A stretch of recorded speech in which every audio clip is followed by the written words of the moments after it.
For the last 10 months or so, I've been using one tool to automate not only listing my products, but also to streamline processing my orders. Not multiple systems connected together, not a bunch of different monthly subscriptions to keep track of. One single system that helps me automate my entire workflow once I've got a design created. And here's what I want you to hear in that. This isn't a mock-up tool, it's not a listing tool, it's not an order processing tool, it's all of it. From the moment a design is finished to the moment an order ships out the door, one system, one workflow, all connected. That's what made it possible to scale my new shop to being able to process 200 plus orders a week without it taking over my life. But here's the thing. You don't have to be at 200 orders a week or even 100 orders a week to feel this. Print on demand has a lot of steps: designing, mockups, listings, personalization, order processing. And if you're managing all of that across a variety of different products and systems, it adds up really fast. It's not that every step is necessarily hard. It's not. But it's repetitive. And if you have limited time to focus on your shop as it is, which most of us do, all of those small steps can eat up the hours you should be spending on the things that actually get you sales: research and creating quality designs. And so that's exactly where the right workflow comes in. So in today's video, I am kicking off a brand new series that takes you behind the scenes into the exact workflows I use to automate mockups, create listings rapidly while still focusing on quality, and stay organized in managing my order workflows. This is a series that many of you have requested in the comments, so I'm hoping it will be a good one for you. In case we haven't met yet though, my name is Mandy. Think of me as kind of like your big sister in business who is fully obsessed with being an Etsy print on demand seller. In real life, I'm a busy boy mom and actively run multiple successful Etsy shops myself, but I'm also on a mission to help creative entrepreneurs like you feel confident with designing, identifying profitable niches, and growing a successful business so that your products get seen, loved, and sold without inventory and without the overwhelm. The tool I'm walking you through is called AnywherePOD, or as I like to call it, APOD for short. And over the next few weeks, I'll be doing dedicated walkthroughs for some of my top-selling products, including journals, tapestries, and apparel. But today is the foundation. So here's what we're going to cover. First, the real benefits of workflow automation and when it's actually the right move for you, the basics of getting started, so what to connect to APOD and when you need it, and finally, the top things that I wish someone had told me from day one. First, let's start with the why, because automation isn't the right move for everyone. At least not right away. And I want to be really honest about that. So what's the biggest benefit? You get to focus on the things that matter most. I am able to spend far more time on the important parts like research and creating quality designs, and less on redundant processes that do nothing other than take up time. It also works particularly well with batching. One of the things you'll see when we get into the workflow videos is something called the Rapid Lister, basically a bulk listing creation tool. So if I just got done with a batch of 5 designs and they're all going on the same type of t-shirt, I can upload them all at once. I can add in my titles, tags, and description right away, and then just go one at a time to publish them to my shop. Huge time saver. And that time goes right back into the parts of my business that actually move the needle. But here's the question I want you to actually answer. When is the right time for you to start automating? If this is your day one with print on demand, focus on learning your foundation first. Years ago, I was a project manager in IT and worked with a lot of process improvement projects and software implementations. And one of the best lessons I learned from hanging out in that world was this: get a basic understanding and comfort level with how each part of a process works before trying to automate it. Or another way of thinking about it, don't automate what you don't yet understand. That lesson was long before I even knew print on demand existed, but the application here is really no different. You are learning a lot of new information in the beginning, and throwing one more complex tool into the mix while you are trying to learn everything else is not going to do you any favors. I'm not saying you need to build 100 listings or process 100 orders before you get into it, But at a minimum, I recommend making sure you are at least comfortable with your own understanding of how to list from start to finish with Printify and Etsy, how to process orders directly within Printify, basically how the print on demand listing and fulfillment cycle works from end to end. This will greatly reduce your anxiety if something goes wrong and you have to figure out where it went wrong or potentially do it the old fashioned way, aka fulfilling an order manually. However, if you have a good understanding of the different systems and feel comfortable processing orders without automation, then automation could be the next step. Or if you are already dabbling in automation, but you are currently maybe operating your workflows out of multiple systems, APOD is a great solution for consolidating that. Now, to be clear, it's not that other systems don't work or that certain parts of the process can't be automated on their own. I have several members successfully using other tools. But for me, the goal was to not have to have my shop tied into several different platforms and have multiple subscriptions. I wanted one tool, one system, one main workflow. From here, once you've decided automation is the right next step, or at least something you want to explore, I want to walk you through the basics of getting things connected initially to APOD. This part is genuinely simple and is kind of like pre-work for each of the workflows in the upcoming videos. Making the connections that you need to in APOD is very simple, and once they're connected, you don't really have to do much else with them after that. So that's why this is a good, just kind of easy way to get started and get familiar with what's in the system. So obviously, the first thing you need to do is make sure that your Etsy is connected. And so I had this one connected to one of my test shops. And as long as you are signed into that Etsy shop in the same browser, all you're doing for any of these is just hitting that connect button. It'll prompt you from Etsy that yes, you are connecting Anywhere POD to your shop, to your other system. And then once you do that and approve it, then you are connected. It's just like connecting any other system together. They have to be able to talk to one another and share information. And that's really all it's doing. And it's only sharing what it needs to get the job done in the system. The second connection you want to make is to your provider. So I use Printify for pretty much all of my products. And so just like with Etsy, there will be a connect button here, just like you see for these other providers.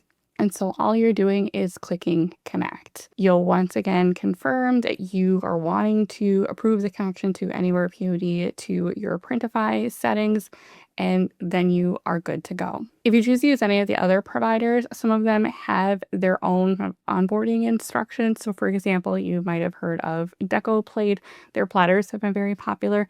They have a specific onboarding process, so you want to make sure you pay attention to that. But again, if you're just starting with Printify, which is primarily what I use, it's just a matter of clicking the connect button and approving that connection. The next connection you want to make sure you have for your design process is Canva. Just like the others, it's the click of a button. Make sure you are logged into your Canva account. It will say you are connecting here. Make sure you're logged in, approved, and you're good. Now, if you don't design in Canva, you can obviously skip this step, but I've gotten to where I pretty much pull everything into Canva as kind of like my master design files. Even if I've created elements other places, I like having it all in one place because then that makes it super easy if I'm in APOD and I need to adjust something or pulling in designs.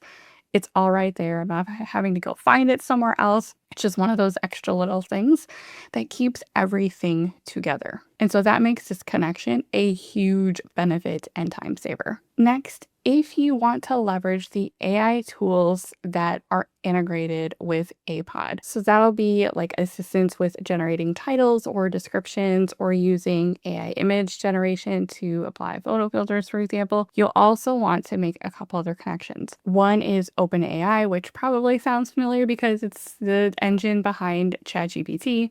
And so there are specific setup instructions for each of these. And basically, what you're doing is you are setting up an OpenAI account. If you don't have one already, you'll follow the very simple steps that are already in here. And then you'll be getting what's called an API key, which is just a little connector between OpenAI and APOD. And that just allows them to talk to one another securely. Now, this is also something that you will want to fund ahead of time. And by fund, I mean like $5 in your account kind of thing, because the difference here is that unlike other tools that charge separately for upgrading your AI credits or buying more credits or needing a certain amount of credits to do different things or generate images, this link allows you to talk directly to OpenAI, which means instead of having to worry about paying for an upgrade or all these extras, you're pretty much just spending pennies at a time to do a lot of the same work that you need. So it's just a matter of making sure you set up an OpenAI account if you don't already have one, creating a key, and then making sure you put in, $5 so that you have credits to use in your account, which is what's getting pulled from every time you need to use AI in this system. Once you have that key in there, you'll be able to hit continue, and that will save it and be connected. So much like OpenAI is the engine behind ChatGPT, Gemini is the engine behind Nano Banana for things like image generation and creating prompts for photo filters to do photo personalization and things like that. So you can use Nano Banana for design support directly in APOD. And just like with OpenAI, it's a super quick setup to generate an API key and fund that. Again, initial $5 is all you need. For AI photo generation, the cost is significantly less for images in Nano Banana than it is in like OpenAI with ChatGPT, which is why I also like having this one connected. If you don't plan on using photos in your designs, or if you don't plan on taking advantage of getting assistance with titles and description and tags, which we'll talk about in the workflows, then you could easily skip these for now, or you could wait until you see the workflows before you decide if you want them. Just know that if you plan on leveraging the AI side of it, these are helpful things to just go ahead and set up. The last little pre-work thing that's helpful initially is if you have a set of fonts that you have downloaded and use regularly in your designs. I'm not talking about your Canva wasteland of like hundreds of fonts that you've uploaded over time. I'm talking about myself here. I'm talking about if you have fonts that you use regularly in designs. Let's say the bold Bonjour font that we talked about in last week's video that's in a lot of big trends. That is not something that's going to be native to AnywherePOD. So that is where you can come into the fonts section here in APOD, and all you're doing is grabbing that saved file that you have from your font download and you're adding it here as a custom font. And so you can see I have one here. Beth Ellen is a good example. Again, really popular trendy fonts, not native to APOD. So I added it here. I named it as Beth Ellen, so it's easy to find again, and you'll see it in the list when we're adding designs. You can add them here at any time, but getting some of your main ones in is super helpful. Other than that, initially, that's pretty much it for that first setup. From there, the workflows pretty much take over. The last thing I really wanted to cover before we get into the workflow videos starting next week are the things I wish someone had told me when I first started. Because I'll be honest, I had a bumpy start because I didn't start out with this information. First, shift to a workflow system mentality, not just picking apart or automating a single piece of it. From the beginning, a big part of this was a mindset shift for me, particularly if you're like me and someone who already had very well established processes for things. It was hard for my brain to kind of unravel some of that. For example, I would always say, oh, I have this great mock-up batching and listing video process. And I did, but it was different. Or I do this for personalized orders. This isn't just about automating mockups. This isn't just about automating personalization. This isn't just about streamlining orders. It's all connected. You are building a new workflow system, and pretty much everything you were doing before is going to change. So instead of thinking about individual pieces or getting stuck on maybe what you did before, I think about it as flowing through the process as a whole, not trying to focus on just one part of it. That's where the real shift is. And you'll see that later when we go through the workflows in the coming videos. The second thing is resisting the urge to do all the things on day one. I literally cannot stress this enough. And it's by far the thing that kept me stuck the longest when I first started learning APOD. There's a lot of functionality in the system, and it's really easy to get in the weeds trying to do all of it. And there's some parts that you may end up just not using at all. There are certainly parts that I just don't need to use because it's not part of my workflow or it's not the type of designs that I do. So it really just depends. So just because it's there doesn't mean you have to use it or figure it out on day one. I will fully admit I was guilty of this in the beginning, which is exactly why I'm telling you this now. You will find yourself overwhelmed, and that overwhelm will very quickly turn into frustration. Don't try and figure out all of it all at once. Start really simple. Pick one product that you are going to use to learn with. Start with a very basic setup of that product. Don't try and jump straight into having 5 different product variants and one listing with 10 personalization options and a photo upload with a filter. No, do not do that. Start basic. Stay there and build your confidence with navigating that product workflow from start to finish. And you will see in the coming videos that I am intentionally going to keep those very, very simple and streamlined, and that is on purpose. Because then from there, then you can add on other layers and complexities and all the other bells and whistles that your little heart desires. But start simple. You will thank me later, I promise. And number 3, reach out for help when you get stuck. One of the things that I appreciate most about APOD is that they are able to help at pretty much a moment's notice. Their support is very quick, and in many cases, you'll get a quick Loom video from the owner, Chris, walking you through whatever it is you're stuck on. This is an area that I did not take advantage of soon enough. I'm a bit of a move fast and break things kind of girl, and I definitely could have shortened my learning time and confusion on different parts of the process had I just reached out and asked what I was doing wrong. You could also find a group of peers who are also using the system. Chances are, if you're stuck or trying to figure something out, somebody else has been there too. APOD has a dedicated Facebook group, and I'll link that for you in the description.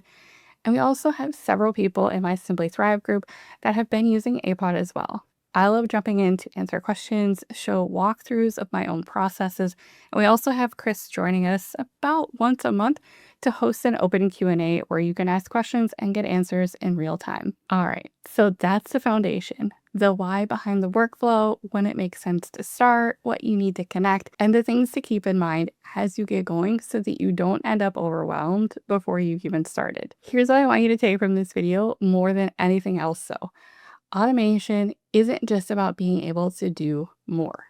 Yes, you can list faster, but the important context behind that is that it's about getting more of your time back so you can put it toward the parts of your business that actually grow it. The research, the designs, the strategy, the things that get your products seen, loved, and sold. Because all the automation in the world is not going to make that happen. The workflow just supports the work. It's not the work itself.